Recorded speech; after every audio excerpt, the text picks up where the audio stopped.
Cie, ngerasa kegantengan, merasa dicintai dua perempuan, cie. Sampai konferensi pers loh untuk memvalidasi kegantengan Bapak Ricky Harun nih, yang emang beneran ganteng aja, kagak segitunya Pak.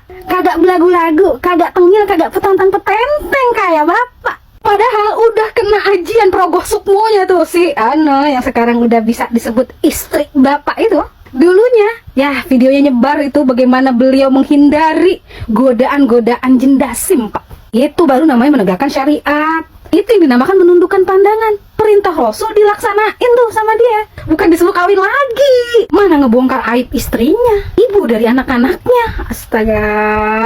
Buat apa membelain bini muda Pak? Itu istri Bapak melakukan hal-hal yang menurut Bapak nggak masuk akal itu buat nyelamatin Bapak dari api neraka. Lagian kita nih istri, para istri setia sama suami bukan karena kita kagak laku, bukan karena kagak ada yang mau lagi sama kita Pak. Banyak yang WA, yang japri, bahkan yang mau transfer pun ada. Tapi kita milih nolak itu semua. Karena apa? Kita tahu diri, kita udah punya rumah tangga yang bakal kita bawa pertanggungjawabannya sampai akhirat nanti. Awas aja masih ada yang ngatain aku ngegibah ya. Bodoh amat. Aku cuma pengen tuh para laki-laki tuh mikir. Istri yang setia sama mereka, padahal banyak peluang untuk mencuranginya, untuk mengkhianatinya, tapi memilih untuk enggak.